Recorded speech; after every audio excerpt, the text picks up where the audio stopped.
valer a pena. Repassar rapidamente, então, eu sou o Rafael, da Yes Technology. A gente desenvolve sistemas de projetos com impactos positivos para o meio ambiente.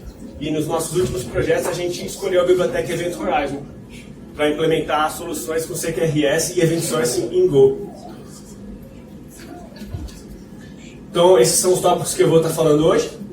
Destrinchar o título da talk e depois recomendar a bibliografia, falar um pouco mais a fundo sobre cada um dos tópicos, compartilhar com vocês os desafios que a gente teve para levar essa solução em produção e fazer algumas ponderações finais.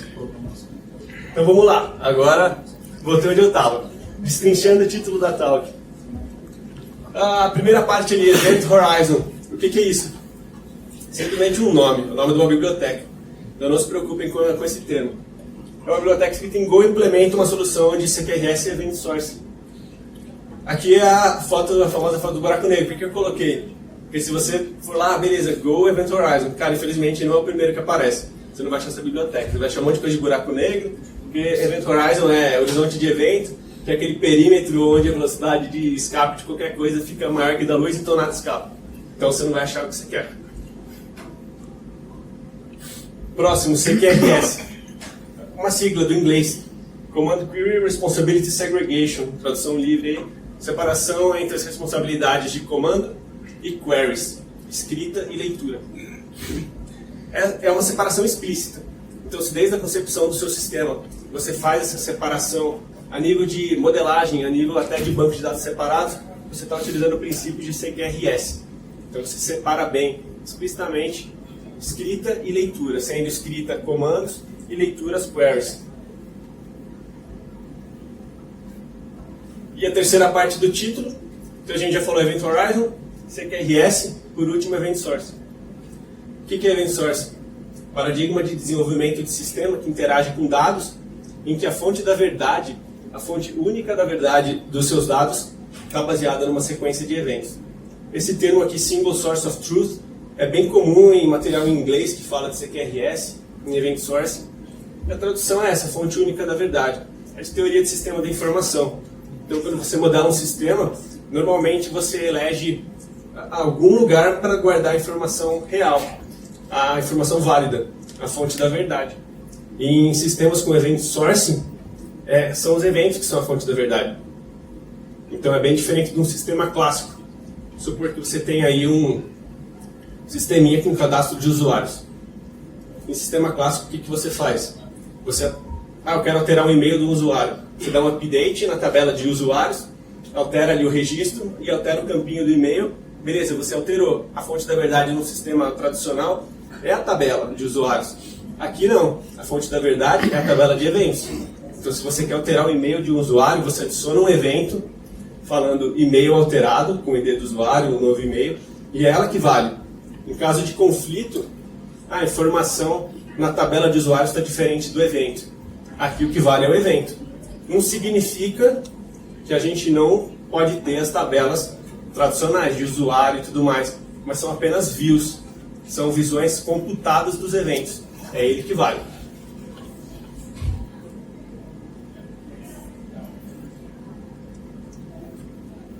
Por que eu coloquei aqui recomendação de bibliografia antes do deixar para o final? É porque realmente, na minha opinião, esse é um assunto muito teórico que vale a pena estudar um pouco para entender uma mudança de paradigma para quem nunca trabalhou com isso. Então, já preferi dar um destaque a mais, só isso. Já logo de cara indico o site e o blog do Martin Fowler, não só para CQRS, mas para, o cara é o gênio de arquitetura, então ele consegue sistematizar muito bem conhecimento e ele resume muito bem, ele consegue colocar em palavras ali, sistematizar o conhecimento, faz isso muito bem. Então, para diversos assuntos, inclusive CQRS, acessem o site deles. Esse aqui é o CQRS FAQ, é a Bíblia, pra gente ajudou muito. Qualquer dúvida que você tem de conceitos, eles definem muito bem. Conceitos, dão exemplos, dão soluções. Então esse link aqui, sensacional. E por último, o livro do Chris Richardson, Microservices Patterns, com exemplos enfim, censurado aí, cara. É em Java, só que, tem um audiobook desse livro também. Dá pra ouvir bastante no carro, assim, indo e tal. É bem legal. Claro que a parte do código não vai ter no audiobook, mas ele dá soluções muito legais também. para problemas do dia a dia é sensacional. CQRS agora. Vou falar mais um pouquinho e falar as vantagens dele. Por que eu quero, né? Beleza, por que você escolheu o Event Horizon? Por que você quer CQRS e Event Source no seu sistema? Onde a gente quer chegar? Quais são as vantagens? Como eu já falei, CQRS é isso. É a separação entre modelagem de escrita e modelagem de leitura. Então, de forma simplificada, o usuário externo, aplicações externas, se querem alterar o estado do sistema, criar um registro, atualizar um registro ou excluir, vai mandar comandos para o sistema. E isso vai estar nesse lado aqui, lado de escrita. Eu coloquei aqui banco de dados, mas isso não é obrigatório, ok? É mais assim, na minha opinião, fica fácil de passar isso de forma didática. Colocar que é um banco. Mas, por qualquer razão, às vezes tem uma restrição econômica ou quer compartilhar, enfim, não precisa ser explicitamente dois bancos separados. Mas tem que ter a preocupação de modelar de forma separada, pelo menos. Então ele manda comandos para o banco de escrita e se ele quer consultar informações, ele lê do banco de leitura. Totalmente separado. Aí eu coloquei aqui no meio que um banco atualiza o outro, ou um sistema atualiza o outro. Como isso acontece, não é definido aqui. O CQRS não diz como essa atualização ocorre. Você pode fazer de diversas formas. E uma delas é com o Event Source.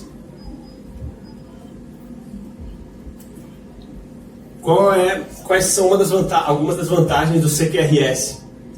Essa separação explícita entre as duas modelagens ou os dois bancos permitem queries muito menos complexas do que o normal. Então, eu preciso falar isso aqui junto, porque permite múltiplas projeções ou múltiplas views para um mesmo dado. Então, você inseriu um usuário.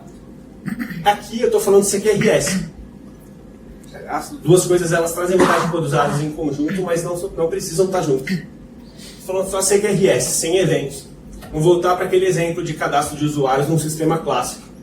Você insere um novo registro na tabela usuários do seu sistema, que tem ali o ID, e-mail, e um dos campos é o país do cara. E aí pode ser, usando o CQRS, que uma inserção naquele banco, naquela tabela, aquela collection, se for MongoDB, etc., já gere inserções automaticamente em 5 outras tabelas, em 5 outros caches, views materializados, projeções, como quer que vocês queiram chamar. Normalmente aqui, conceitualmente nesse problema, a gente chama de projeção. Então quando você vai estudar Event Source, o pessoal fala muito de projections, eventos, projections. Então, um dado, uma alteração, pode atualizar várias tabelas diferentes do seu banco. Qual que é a vantagem? Você já deixa as queries mastigadas, prontas para serem consumidas. Então, em vez de usar joins super complicados e queries lentas, você já tem os relatórios prontos para você. No exemplo que eu estava falando, que eu não terminei, a inserção do usuário tem o campo do país. Então, você pode automaticamente inserir um usuário na tabela de usuários, automaticamente adicionar um numa agregação de quantidade de usuários por país, adicionar um numa agregação por continente. Então você já tem essas queries prontas na hora de consumir. Perde tempo calculando. E mais uma, separando explicitamente entre escrita e leitura, você consegue ter servidores só de leitura. Isso é um ganho espetacular. E escalar a leitura é muito fácil. Escalar qualquer coisa que você quer replicar para leitura é muito fácil.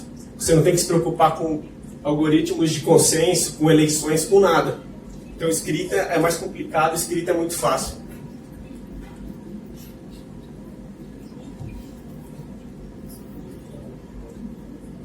Event Sourcing e suas vantagens. A outra parte.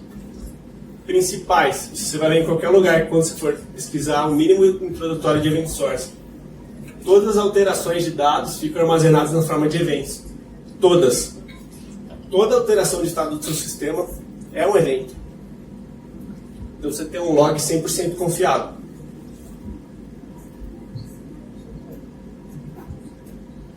E com isso você ganha um poder imenso de troubleshooting, resolução de problemas aí.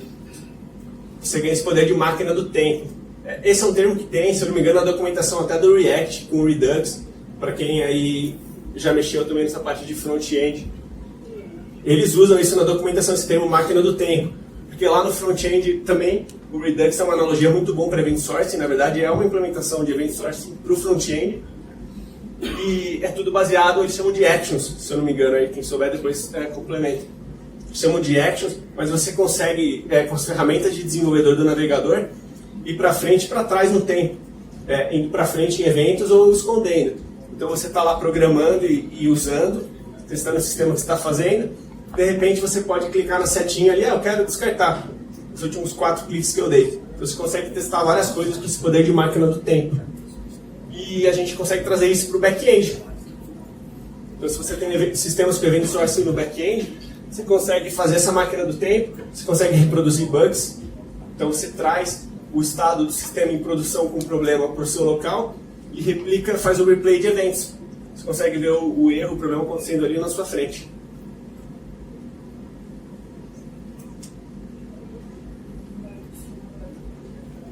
Como eu falei, primeiro eu vou falar conceitualmente da biblioteca do Event Horizon e depois eu falo do código. Aí um exemplo de sisteminha.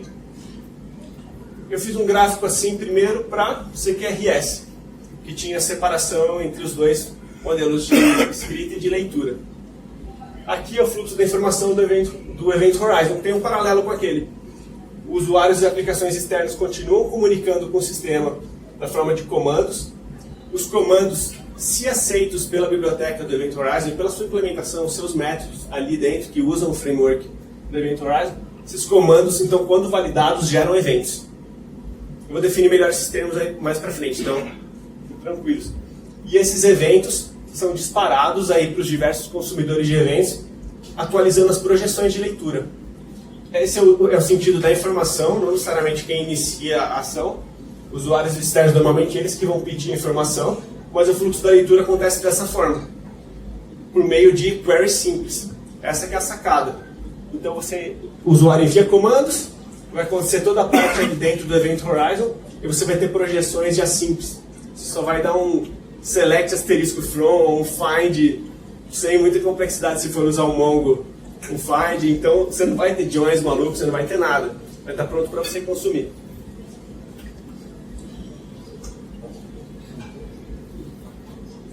Como eu comentei um pouco antes, o Event Horizon escolheu Event Source por CQRS. Mas é possível CQRS sem Event Source, é possível Event Source sem CQRS. Mas utilizar os dois juntos, você ganha as duas vantagens que eu falei. Auditabilidade e rastreabilidade com escalabilidade, sendo auditabilidade do Event Source e escalabilidade principalmente do CQRS. Só por curiosidade, uma implementação de Event Source sem CQRS faria todas as queries direto na tabela de evento. Então é muito lenta e está compartilhando a mesma tabela para escrita e leitura. Por isso que você consegue Event Source sem CQRS. Mas é pouco usual, seria mais para aplicações pequenas, ou alguma coisa que você está fazendo, às vezes até para um usuário, um CLI do Linux, por exemplo, beleza.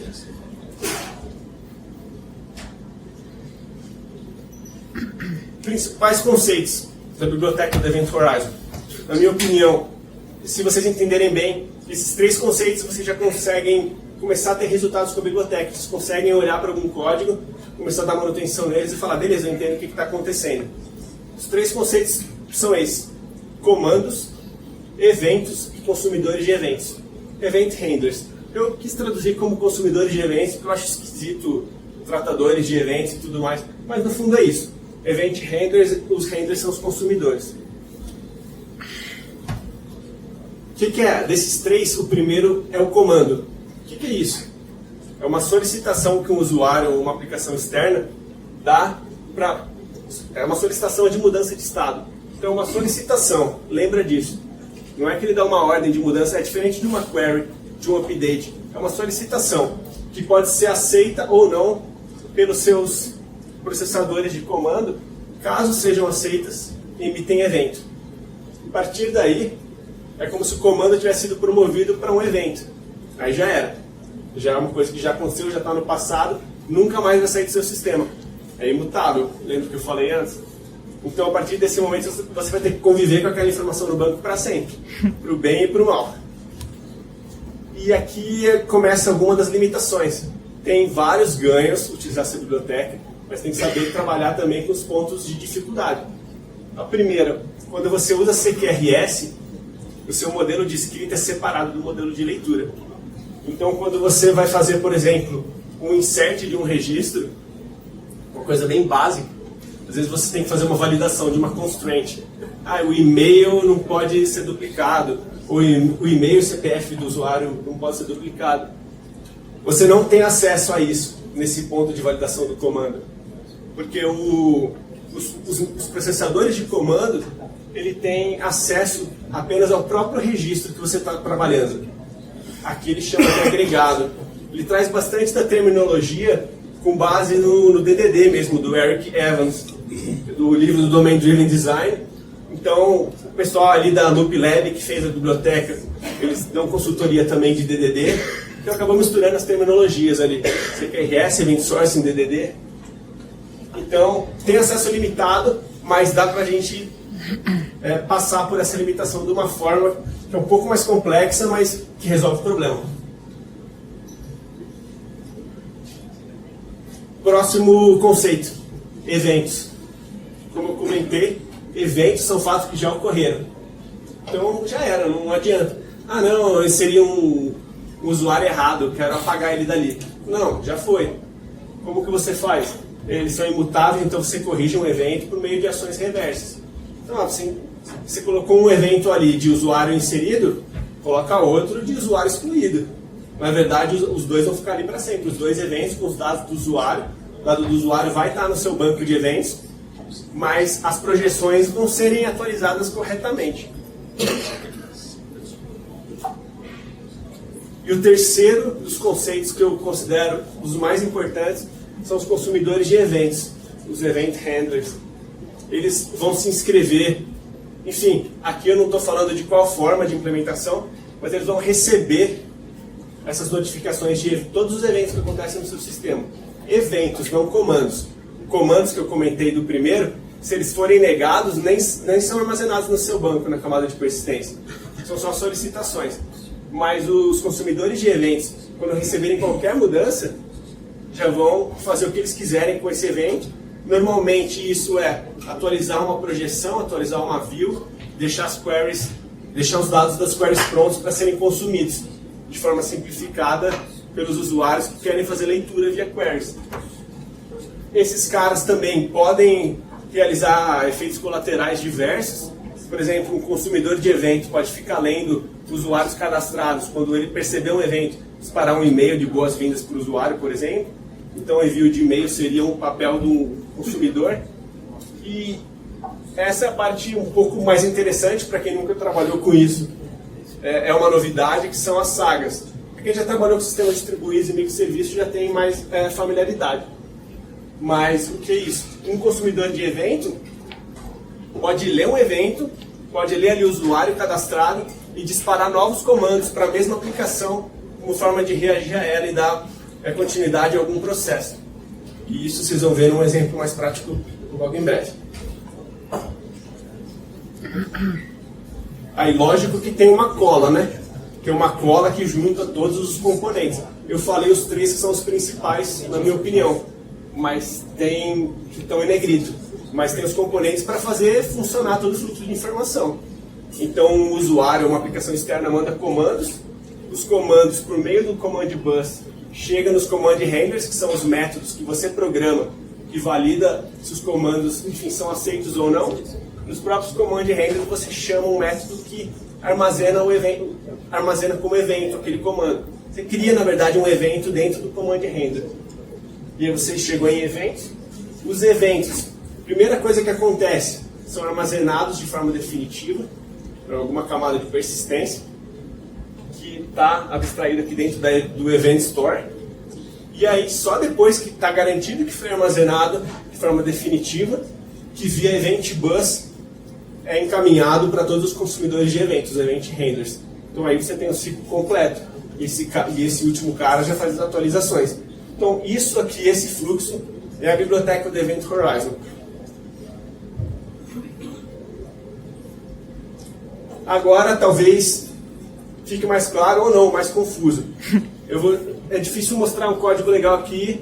Eu tirei alguns prints do próprio exemplo, de um dos exemplos oficiais deles, e comentei alguma coisa. Por isso que eu falei, está um pouco carregado de informação, para quem tem pouco contato, carregado até demais, mas eu recomendo até que quem se interessar, entra no repositório, o link está aí, a apresentação eu já disponibilizei, segue o mesmo exemplo e use isso aqui como dicas, que eu comentei algumas coisas, o que está fazendo o que, para vocês se situarem.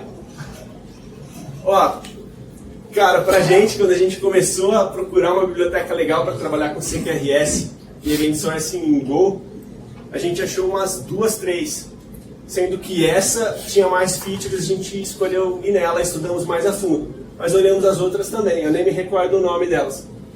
Mas essa aqui tinha um sério problema, ela é bem intimidadora. Primeiro, não tem documentação nenhuma. A documentação é um código. Então, com ela você acaba aprendendo bastante Go. Que é um Go bonito, bem escrito, interfaces bem definidas.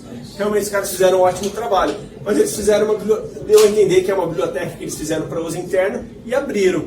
Eles já fizeram um ótimo favor para a comunidade em abrir. Então não é da documentação que a gente vai reclamar. Se a gente quiser, a gente contribui com isso, né? E aí você entra no README dos caras, aqui está o link do repositório, GitHub, LoopLab e Event Horizon. Tem algumas informações, eles dão algumas referências teóricas, que inclusive são algumas que eu também coloquei ali, que eu gostei das referências deles. Aí essa parte do usage aqui, que já é um chute no peito, né? See the example folder for a few examples to get you started. Olha a pasta de exemplos. Beleza, se o exemplo for joia, também satisfaz, às vezes é até melhor do que a documentação.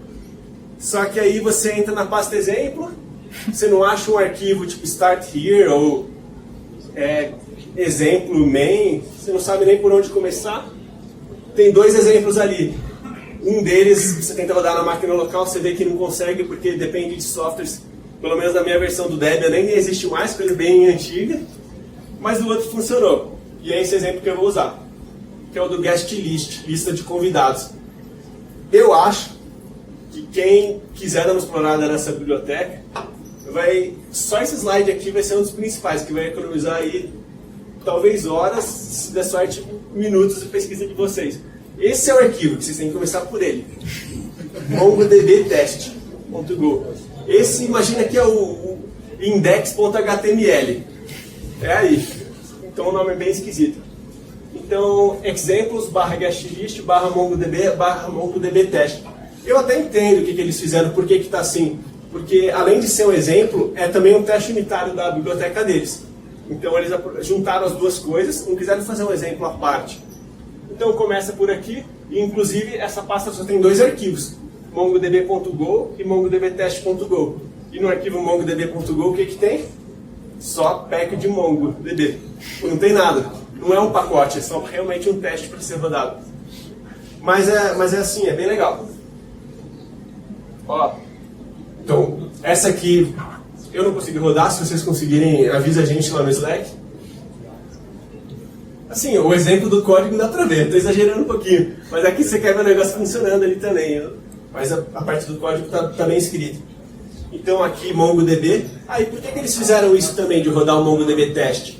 Porque é tudo, o charme dessa biblioteca está nas interfaces bem escritas, bem definidas. Então eles querem mostrar isso também. Então você pode começar, na verdade, a sua exploração por essas 2 pastas, Memory ou MongoDB. Memory tem uma implementação de persistência para testes mesmo na memória. Então só armazena os dados na memória, enfim, não tem um banco de dados para você ver. Mas a gente quis começar direto pelo MongoDB, por isso que é por ali que você entra. Então MongoDB, MongoDB Test. Quais são as features desse exemplo? Vou mostrar para vocês. O que é essa lista de convidados?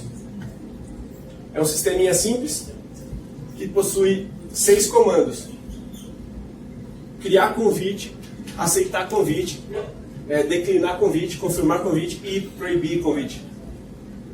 Se esses comandos são validados no seu processador de comandos, eles viram eventos, coisas que já aconteceram. Então aqui é uma solicitação para que aconteça. Se forem validados, vão ser convertidos em eventos, algo que já aconteceu. As projeções que eles escolheram implementar são 2 e uma saga. Então, nesse exemplo, eles criam 3 consumidores de eventos. Então, quando você cria um novo convite, você dispara esse comando create invite, se for validado, ele vai gerar o evento invite created e vai atualizar 3 coisas, ou vai rodar 3 consumidores. Primeiro, ele vai criar uma view básica por convite. Imagina no sistema clássico uma tabela, se eu mandei 100 convites, eu quero em algum lugar uma tabela que eu dê um find e me retorna 100 itens. É o mínimo que a gente está acostumado no sistema clássico, que é essa primeira, Invitation Projector. Beleza? Então cada novo convite criado vai gerar um registro 1 para 1 ali no Invitation Projector. Aí a segunda projeção já tem cara mais de uma query um pouco mais complexa que você teria que fazer se não estivesse usando o CQRS do Event Horizon, que é o Guest List Projector. Já é uma lista compilada de quem aceitou. Então, não, eu não quero só a lista dos 100 convites que eu mandei e esses 13 que aceitaram, esses 15 estão vendo. Não, eu já quero uma compilada. Como que está hoje a lista do meu evento? Tem essas 18 confirmações. É isso que essa projeção faz. Então essa tem tudo, essa é só quem confirmou. E não só confirmou, essa é quem confirmou, quem aceitou o convite e foi confirmado. O que é isso? Para mostrar um pouquinho mais da biblioteca deles, eles criaram essa saga, que é o quê? Além de aceitar ou recusar um convite, ele tem que passar por um teste de quantidade de pessoas que podem entrar num determinado evento. Então você pode criar uma saga, que ele chamou de Response Saga. Você coloca, eu quero que o meu evento possa ter no máximo 15 confirmações. E aí vai passar em 3 consumidores de evento. Então, esse primeiro atualiza os 100, o segundo atualiza só os que aceitaram, e essa aqui fica olhando, putz, já passou, já deu mais de 15, que era o meu limite, esse é o 16º, então eu mando esse comando deny. Isso aqui, beleza, é simples. Você recebeu eventos, gerou comandos. Então o seu próprio sistema vai receber um accept, na verdade o evento de invite accepted, e se ele perceber que tem mais, ele já vai chamar o comando de deny invite, que vai disparar um outro evento chamado invite denied, e vai alterar o status daquele convite. Então o cara que estava na Guest List Projector não vai mais ficar ali. Ele já foi aceito e já foi excluído logo em seguida, automaticamente pela saga.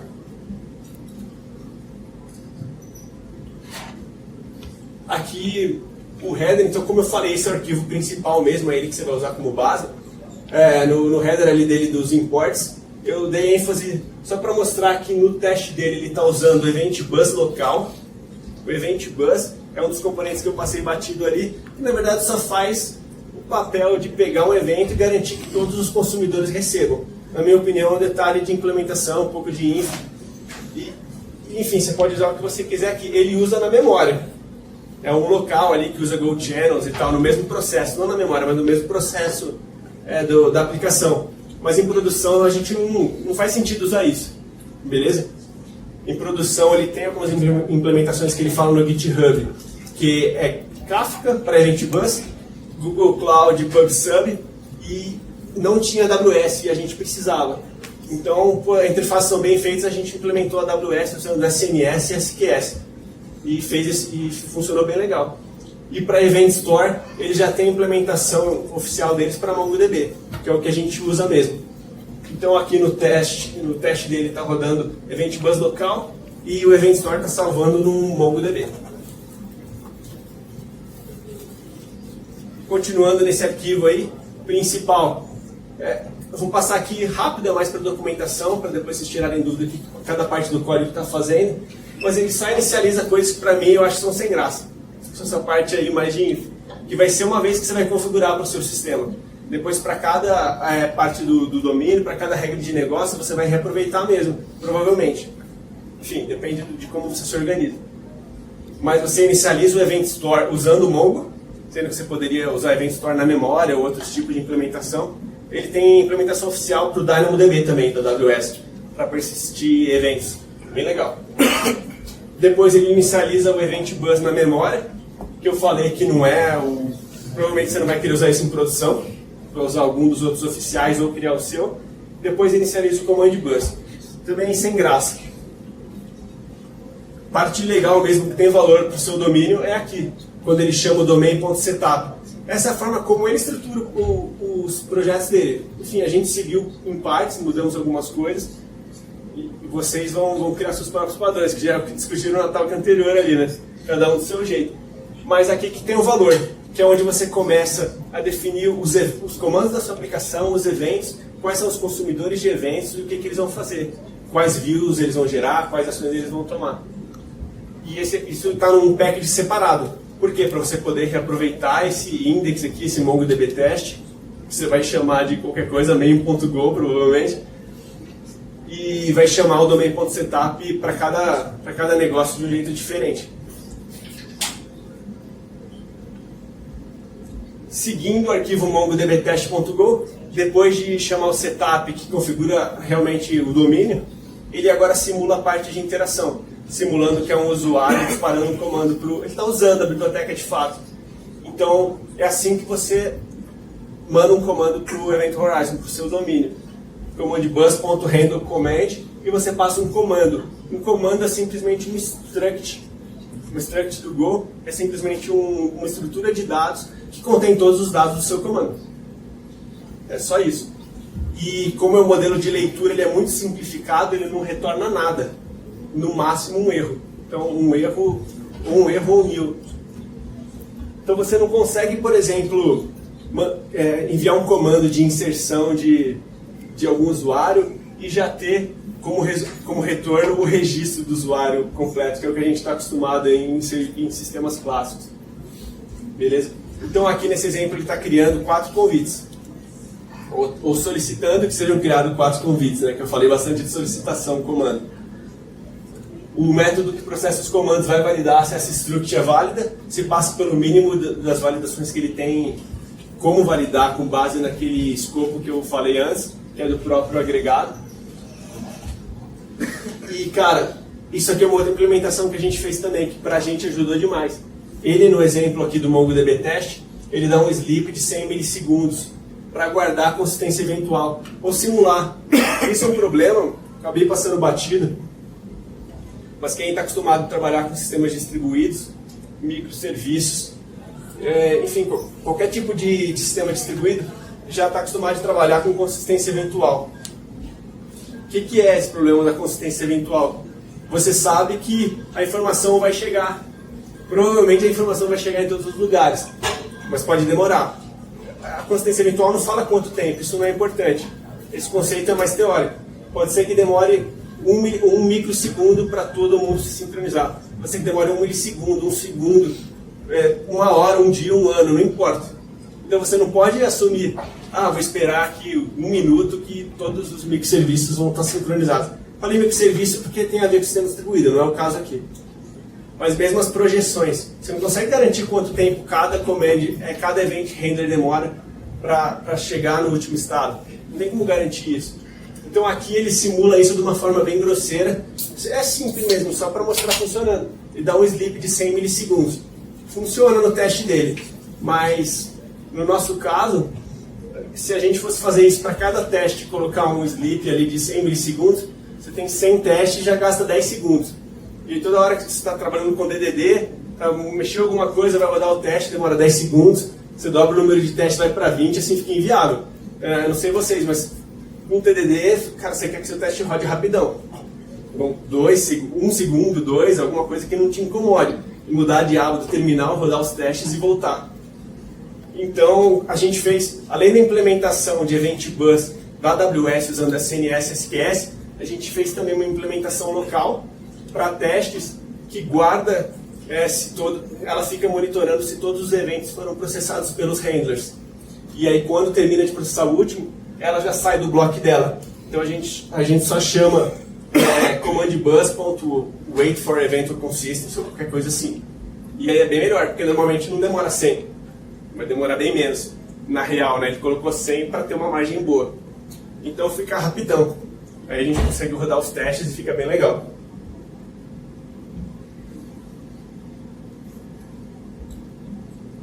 Foi. Demorou um pouquinho a consistência eventual. Aqui, então, para finalizar o mongodbtest.go, ele fez toda aquela parte de simulação, de inserção de convites. E aí, por último, eu queria mostrar isso. Que a query é o mais simples possível. Você vai usar um find, no máximo filtrando por algum ID, com algum where, alguma condição bem simplificada. Se for relacional, se for Mongo, você vai colocar também alguma condição muito básica. Se você está fazendo uma query muito complexa, mesmo usando isso, é porque você escolheu suas projeções erradas. Aí você só adiciona mais um novo event handler e cria uma nova projeção. Você consegue fazer isso. Porque não é assim, tá estranho se você está fazendo uma query complicada. Então você já deixa tudo mastigado. O pessoal que estuda isso fala que você está trocando tempo de processamento e memória por espaço de HD, né? É uma troca. Então você já está economizando CPU e RAM para estar rodando as queries em tempo real e tempo também. Você está trocando por espaço, você já está pré-calculando. É parecido, é análogo àquelas hash tables, né? Que já tem ali o MD5 calculado para um monte de senha, para um monte de string, né? Não necessariamente senha, para um monte de string, o SHA-256 e tudo mais também. É a mesma coisa, você está trocando tempo de CPU por HD. É uma troca que às vezes vale a pena. Nesse caso vale muito a pena. Eu tinha falado ali que a parte que eu considerava mais interessante era da regra de negócio.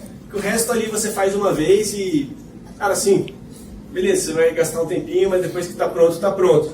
Mas o interessante mesmo são as regras de negócio, que você vai sempre estar trabalhando. Novos projetos, novos requisitos. É o que você vai estar mexendo mesmo dentro do domain. E o domain, que é o domínio aqui, ele é configurado nesse arquivo setup.go. Então já estou em outra pasta. Antes eu estava exemplos, /mongo, voltei um nível, agora entrei no domínio mesmo, a parte dos convites. E aqui sim ele faz a parte interessante. Ele lista quais são os comandos disponíveis. Então, create invite, accept invite, etc. Lista quais eventos existem no seu sistema e faz a vinculação via event bus de quais eventos vão ser consumidos por cada event handler.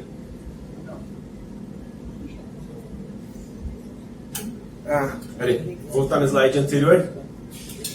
Eu falei para vocês que tinha duas projeções e uma saga. E é aqui que está falando isso. Então, primeiro eu falei, agora eu estou mostrando. Primeiro ele define a primeira projeção. Então, Projector New Event Handler, que é o Invitation, que é uma view canônica aí, que no exemplo que eu dei de criação de 100 convites, você vai ter 100 registros dentro dessa view. Aqui é a segunda inicialização de Event Handler, que é o Guest List Projector, que é a view que eu falei que já é compilada só com os convites que foram aceitos. Então já é a lista de chamada ali da festa, a lista de presença, assim que fala, né? E o terceiro Event Handler, que é a Saga. Então, Saga está chamando um tipo que ele definiu, que é o Response Saga, está criando com esse método New Response Saga, e está também configurando no Event Bus. Então, toda hora que tiver um novo evento, ele vai chamar esses 3 consumidores e passar essa informação para ele e recalcular o que ele quiser. Interessante aqui que o Response Saga só está interessado em um evento. Você não precisa estar inscrito em todos. Quando você tem poucos eventos, tanto faz. Você começa a ter muitos. Enfim, muitos depende de cada empresa e tudo mais. Depende do que você tem de recurso. Mas quando você começa a ter mais eventos do que você gostaria, compensa filtrar aqui. Para nem chegar a poluir ali o Event Bus e tudo mais. Só vai ser despachado o que realmente interessa. Então eu falei para vocês que a Saga, nesse caso aqui que ele implementou, era sempre que um cara aceita um convite, a Saga vai ver se não passou o número máximo de convidados. Então ele só está interessado no Invite Accepted Events. Não vou mostrar para vocês a implementação das 3 projeções, porque as 2 primeiras, que são as views, são sem graça. Cada uma guarda seu próprio registro no banco. Quando chega um novo evento, ela dá um fetch do banco, um find, a gente está usando o Mongo, então ela dá um find por ID no banco. No exemplo de alteração de e-mail dos usuários, voltando nele. Simplesmente, esse consumidor vai pegar um evento que vai ter o ID dentro da struct do evento ali. Ele vai dar o find, atualizar o campo do e-mail e dar o upset, enfim, o update do MongoDB, no nosso caso. Então, na minha opinião, não tem tanta graça. Mas essa é legal, mas a próxima que eu vou mostrar é legal. Eu quis abrir aqui a Saga, na minha opinião, é uma das implementações mais legais aqui do Event Horizon. Qual que é a definição de Saga para eles? A nível teórico, é mais abrangente Saga, quem trabalha com microserviço, tem muito paralelo, cara. Quem trabalha com microserviço tem uma parte mais teórica. O que é uma saga? É um processo que escuta eventos, é uma máquina de estado, tem acesso às suas próprias informações e interage com outras aplicações na forma de comandos ou na forma de chamadas de API. Então isso é uma saga. É um cara que gerencia informação, escuta o que está acontecendo nos outros sistemas e responde de alguma forma, com comandos, com chamadas de API. Aqui é mais ou menos isso, um pouco mais simplificado. Ele chama de saga essa implementação. É um tipo de event handler específico que só recebe evento. O content é que ele passa também, mas enfim, é perfumaria. O que importa mesmo é o event que está chegando e ele retorna uma lista de comandos, que pode ser nula. Pode ser que você receba um evento e não te interessa, você não retorna nada. Então o que a saga específica aqui de validação da quantidade faz? Ela só verifica. A quantidade de convidados é maior do que o limite? Não. O sim aqui em cima. Então simplesmente executa o comando não. Manda o comando, que é uma solicitação de alteração, blá blá blá, que eu já falei 10 vezes. Então deny. Caso ainda tenha slot na sua festa, ele vai mandar o comando de confirmar. Então o status do seu cara vai alterar de aceito para confirmado ou de aceito para denied, aqui em cima. Já mostrei no código, mas só para sintetizar, então, aqui mostra que o CQRS realmente ocorreu. Porque a escrita não tem nada a ver com a leitura, está utilizando bancos de dados a princípio separados, a implementação escondeu, abstraiu isso, mas está separado, é totalmente diferente ali, onde salva os eventos, que é o Event Store, de onde você armazena os dados das suas projections, não tem nada a ver. Mas escrita dessa forma, enviando comandos. Leitura são as queries mais simples que você pode imaginar. Acabei a parte do código. Vou só listar rapidamente aí os desafios que a gente teve, pode ser que ajude vocês também. Primeiro, até chegar em produção, foi um caminho que a gente teve que trilhar de aprendizado, e essa curva de aprendizagem foi bem íngreme. Novos conceitos, além de novas ferramentas. Normalmente é mais fácil se você pega uma coisa de cada vez. Uma nova ferramenta, mas com um conceito que você já conhece, ou um novo conceito usando uma nova ferramenta. Nesse caso são os dois. Cara, não tem como fugir. É bastante estudo, por isso que eu quis promover a referência bibliográfica ou sugestões lá para o começo. Segundo, isso está repetido. É a mesma coisa que eu falei agora há pouco da saga, só que eu não sei se deu aquele clique em todo mundo. Eu falei da saga de limitar a quantidade de pessoas numa festa. Isso era para ser baba para fazer em sistemas clássicos. E eu tive que mostrar ali 3 comandos, 3 eventos e um event handler. Só para fazer uma validação que daria para você fazer na hora de inserir um update, você já fazia uma query ali em cima. Então isso é complicado. Aqui é a mesma coisa, eu trouxe só para escancarar esse problema, cara. Imagina que você tem um requisito simples aí, de novo, sua tabela de usuário não pode ter CPF e e-mail duplicado. Com um banco você coloca sua constraint ali, constraint unique, no MySQL, no Aurora DB, no MongoDB você coloca constraint.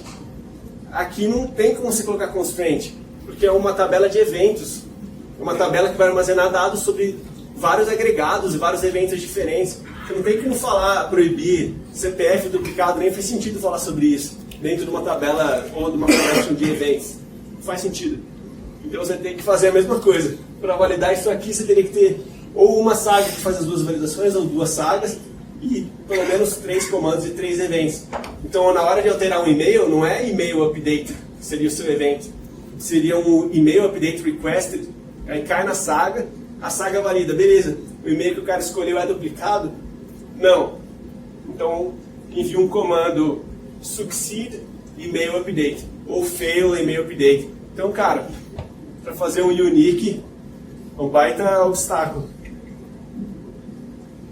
Próximo ponto, evolução do sistema fica travada. Eu dei como vantagem aí eventos imutáveis, porque você tem um log super confiável, mas isso pode ser um tiro no pé também. Eventos que já foram armazenados no seu banco de dados 1 ano atrás, precisam continuar tendo as structs correspondentes no código, para sempre.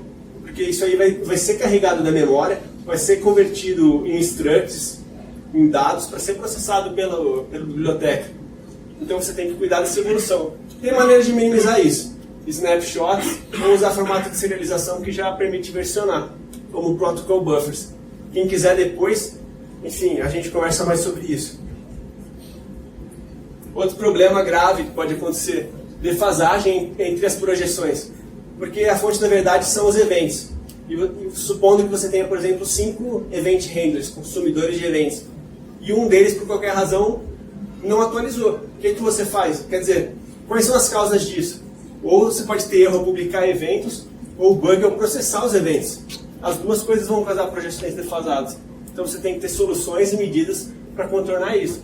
Esse pattern outbox está bem descrito no livro do Chris Richardson, que foi o terceiro item que eu indiquei lá na bibliografia, que é simplesmente você criar uma tabela de saída de e-mail mesmo, e primeiro você armazena na sua tabela, de preferência via transaction na hora de salvar os eventos, só depois dispara as mensagens para o seu message broker, para o Kafka, para o SNS, enfim. Isso está bem descrito lá. E você tem que ter mecanismos implementados de republicação de eventos, não tem como fugir disso. Até porque eu comentei, vai que no meio do projeto você tem uma necessidade nova, de um novo relatório, de uma nova view. Você vai ter que fazer um replay dos eventos que já existem. Porque aquele cara não pode começar zerado, né? Já aconteceu coisa. Então, enfim, isso aqui minimiza os problemas das defasagens. Ou soluciona 100%, dependendo do que você fizer. Mais uma, experiência do usuário. Tem que ser totalmente retrabalhada. Se você trabalha com sistemas que têm consistência eventual, a experiência do usuário pode ser muito comprometida se você não fizer um bom trabalho comunicando isso para ele. Então, se o usuário clica em excluir, você fala exclusão realizada, aí o cara atualiza a página e está lá ainda, e fica bravo. Acontece bastante isso, inclusive, no marketplace do Facebook, não sei se vocês usam, mas se você inserir uma oferta ali e tentar excluir, você vai ter que tentar excluir umas 10 vezes e ele fala, beleza, excluiu, mas não excluiu. É chato. Tipo, tem que ser trabalhada essa experiência do usuário. Você pode optar por tentar abstrair isso do usuário e não falar para ele. Porque o que seria o mais explícito? Só que talvez não fique legal. Obrigado, usuário, sua solicitação de exclusão foi recebida, verifique mais tarde. Pode ser que o usuário não goste disso e você queira abstrair, mas isso pode também acabar trazendo complicações para você. Então, tem que pensar em uma forma de comunicar para o usuário o que está rolando. Essa aqui é uma discussão que eu considero um pouco mais avançada, separação entre eventos públicos e privados, encapsulamento. Quem está trabalhando com microserviço sabe que é legal usar mensageria para fazer a comunicação entre os microserviços. De forma síncrona, tem uma série de vantagens. E aí, isso aqui, Event Horizon, Event Source, CQRS, tem cara de ser uma escolha que você faz não como uma arquitetura de alto nível, mas para uma aplicação específica, um microserviço. É o nosso caso na nossa empresa. A gente já tem diversos microserviços no Kubernetes também. A maioria deles não utilizam Event Source, mas nos projetos mais recentes a gente começou a utilizar com resultados positivos. Mas assim, totalmente transparente. O microserviço nem deveria saber se o outro microserviço usa CQRS ou usa Event Source. Não é uma escolha de alto nível, uma escolha de uma aplicação local. Só que, se você está querendo fazer comunicação entre os microserviços e um deles usa Event Sourcing, você vai ficar tentado a inscrever os microserviços que não tem nada a ver aos eventos privados dele. Para quem não está acostumado e não mexeu com isso, talvez fique meio confuso o que eu estou querendo dizer, mas é uma preocupação que você pode criar um acoplamento sem perceber. Tá? Aqui tem uma discussão bem legal nesse link, no Dev. Por que Event Sourcing é um antipadrão de microserviço? Cara, o título é meio chocante, mas só que você tem que tomar cuidado para separar isso. LGPD. De novo, eu falei, eventos imutáveis são muito bons para algumas coisas, só que tem um lado negativo. Eu já falei da evolução lenta. Segundo, LGPD está entrando, a Lei Geral de Proteção de Dados está entrando agora em agosto. E uma das coisas que fala é que o titular da informação pode pedir a exclusão dos dados desnecessários. Como é que você faz isso? Eu acabei de falar para você que a informação não sai nunca do sistema, fica ali. Isso, bem, por sorte nossa, que essa mesma polêmica já aconteceu na Europa há 2, 3 anos atrás. E os caras estavam com a mesma discussão. Como é que usa Event Sourcing com a Lei Geral de Proteção da Europa e tudo mais? E aí os teóricos e tudo mais já chegaram a uma solução que eu considero muito boa, tem uma série de vantagens. Simplesmente encripta. sempre que você vai trabalhar com um Event Source, encripta os eventos, utilizando chaves individuais para cada agregado e armazena isso em outro lugar. Então, na hora que o dado do cara está ativo, você simplesmente pega a chave rapidamente, porque é uma hash table, né, que tem essas chaves de decriptar muito rápido, pegar elas. E aí, na hora que realmente para exercer esse direito de exclusão, excluiu a chave, já era. Porque aí todos os eventos, todos os dados, na verdade, são bits, são dados randômicos ali que estão na tabela, não é um dado, só tem um lixo ali de bits, enfim. Aqui é polêmico, eu não sei como é que ficou na Europa, mas depende de jurisprudência, depende se o juiz considera ou não isso uma exclusão. É exclusão você jogar fora a chave ou não? Ou eles gostam de ver o HD diminuindo mesmo e liberando espaço? Só considerações finais aí então. Prós e contras de Event Sourcing com CQRS. Prós, auditabilidade, rastreabilidade, escalabilidade e facilidade no troubleshooting. Contras, necessidade de retrocompatibilidade, então a evolução fica lenta. Curva de aprendizagem é bem íngreme, isso aí vai depender do seu time. E vai trazer, mesmo em monolíticos que utilizam isso, eu não sei se vocês perceberam isso, mas eu acabei misturando algumas coisas de microserviço e tudo, mas isso é uma escolha de um microserviço. Ou de um monolítico até você pode usar isso. Mas você traz a complexidade típica de sistemas distribuídos, mesmo com um monolítico. Porque você vai ter projeções defasadas, consistência eventual, essas questões. E sobre a biblioteca, o que eu acho dela?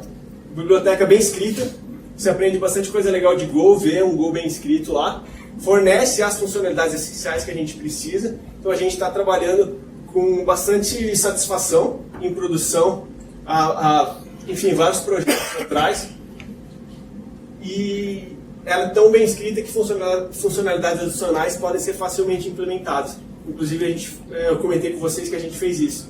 A gente implementou coisa. A gente só não liberou mesmo porque, enfim, a gente não implementou todos os aspectos da interface, porque a gente não usava 100%. Então não faz tanto sentido disponibilizar um código que não cobre 100% da interface. Mas o que a gente utilizava, a gente implementou e tem rodado com bastante satisfação mesmo. É isso aí, galera. Como eu falei, eu sou da YES Technology. É uma empresa localizada em Cabreúva, 1 hora daqui. Então, perto de São Paulo, é perto de Jundiaí, perto de Campinas. Eu vou estar lá também no Meetup de Campinas.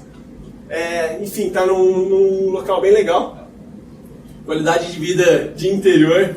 Só que perto daqui, eu e a galera ali da empresa, a gente sempre está nos Meetups de São Paulo, muito perto mesmo. Talvez até mais perto de algumas pessoas que vêm de outra região de São Paulo. Então, cara, na minha opinião, é uma empresa bem legal para trabalhar. Eles trabalham com projetos de meio ambiente, show de bola. A gente está contratando. Se alguém tiver interesse ou conhecer alguém que tem interesse, manda e-mail para a gente e avisa que viu pelo Meetup e a gente dá uma... Enfim, a gente vê com mais carinho o currículo. Beleza? Valeu, galera!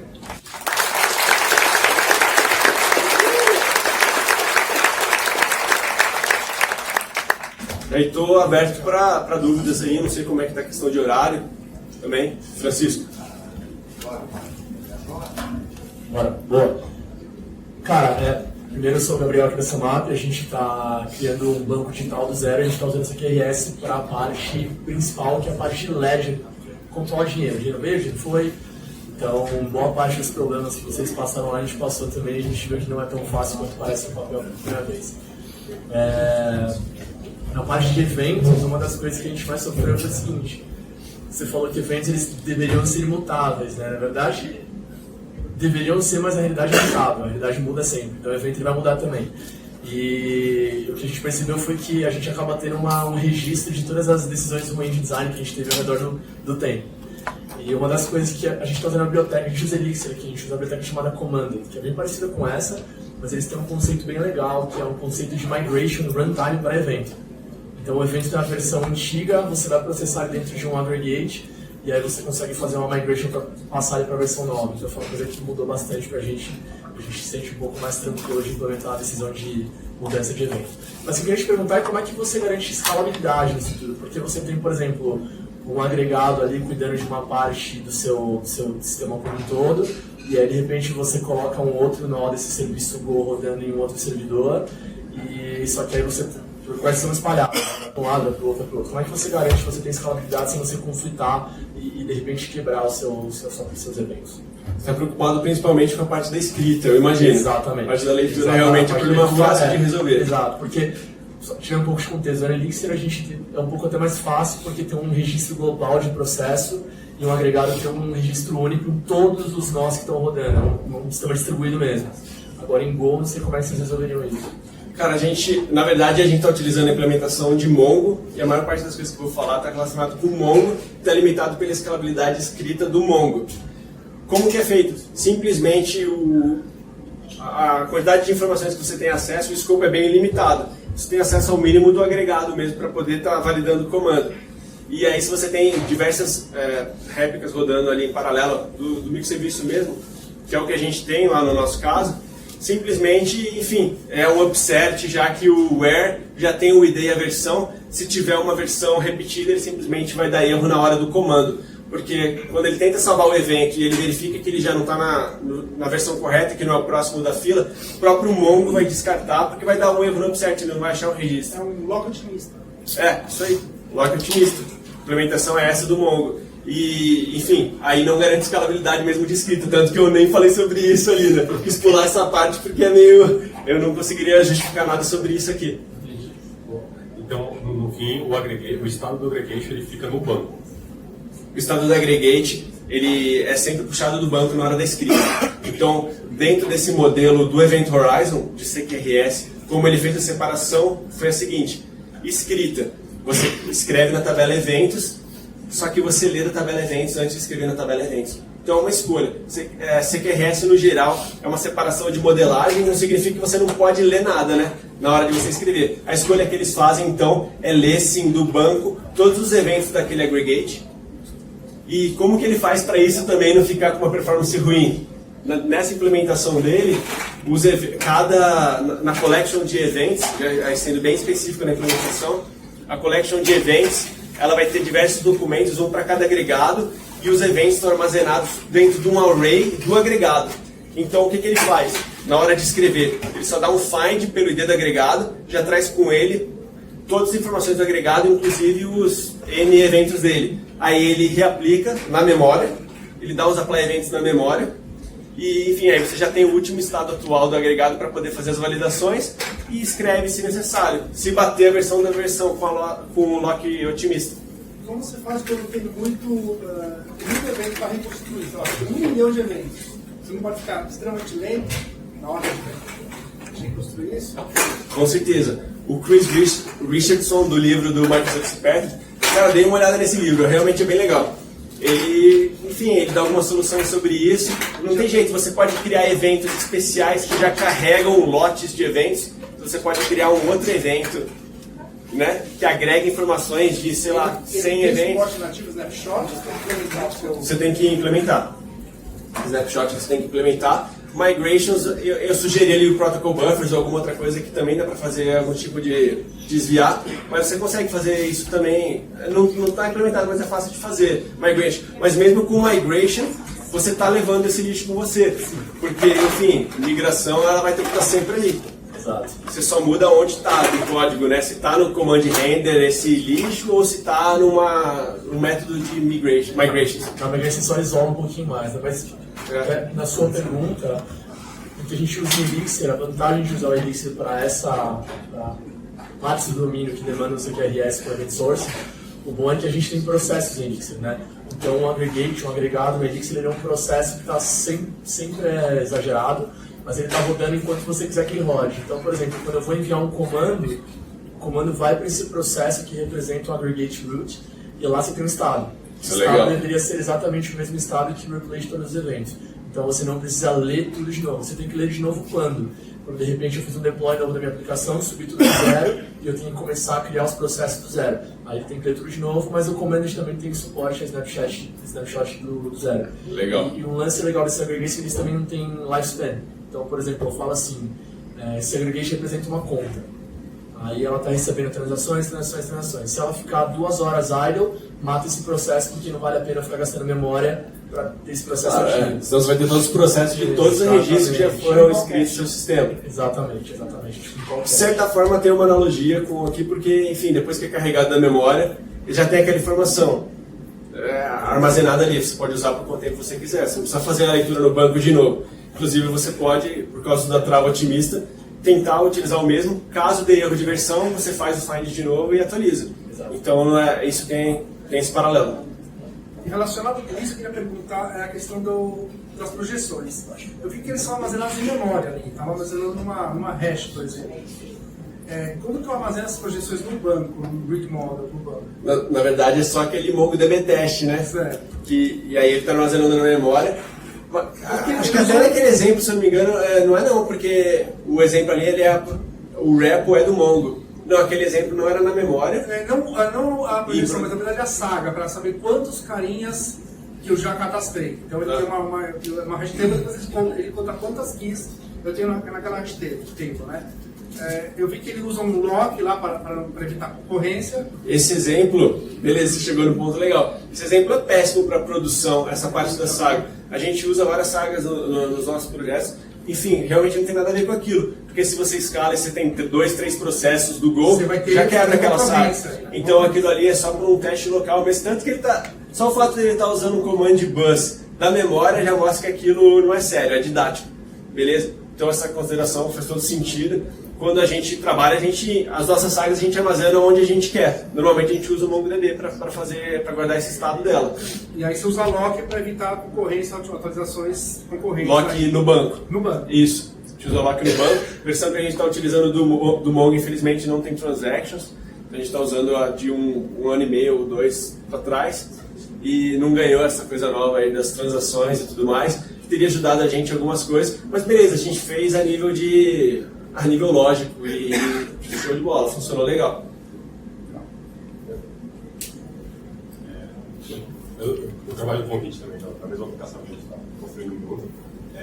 Duas perguntas. Uma, ele só tem a opção de consistência eventual. O que a gente está usando, a gente tem a opção de consistência forte. Para caso como, por exemplo, eu estou fazendo um pedido de transferência de uma conta para outra e eu tenho que responder isso com POS e dar a confirmação de que aconteceu. Aí eu coloco consistência forte, eu espero que de fato aquilo aconteça antes de eu responder para o meu usuário. Eu não sei se tem essa opção ou não. Você quer complementar? Depois eu passo lá. Beleza. Cara, não tem essa opção, até por limitação. Enfim, o meio de persistência ali é totalmente abstraído, onde você armazena os eventos e o que você faz das projeções. Não é uma coisa engessada na biblioteca. Então, quando a gente vai criar as projections, a gente armazena no banco que a gente quer. E quando a gente vai armazenar os eventos, a gente usa o Event Store, a gente está utilizando o Event Store com implementação do Mongo. Então, só daí já não teria como a biblioteca cuidar disso. Porque você está utilizando bancos totalmente separados, ela não sabe como fazer uma transação única entre todos os bancos. Eu falo, não para a da biblioteca, ela nem tem como saber o que você está fazendo dentro dos seus métodos. Então, realmente, assim, não tem essa opção e eles nem tentam. Já trabalha com a premissa de que assim, você vai ter esse problema e você trata de outra forma. Eu imagino que na sua solução seja alguma coisa integrada, todos utilizando o mesmo meio de persistência que dê para fazer uma transação única. Não é solução, não é escalável. No nosso caso é um pouco diferente, porque como o Git explicou, o processo toma conta do estado do aggregation. Então, uma vez que o estado do aggregation tenha sido modificado, e ele está em memória, ele é rápido, eu sei que ele foi modificado, a persistência está numa coisa separada, eu já confirmo se aquilo conseguiu ser executado ou não, porque o estado do aggregation foi mudado com sucesso ou não. Então, a gente consegue responder forte, consegue ter, quando eu preciso, a consistência forte, nem sempre é o caso que a gente quer. Você tem uma camada intermediária, que são esses processos, você confia que depois eles vão ser persistidos corretamente. Exatamente. E se chegou nessa camada intermediária, você já dá o ok, que você está fazendo uma transação na memória ali, né? Isso. E aí se ela dá o ok, você grava, sendo que você pode perder isso também.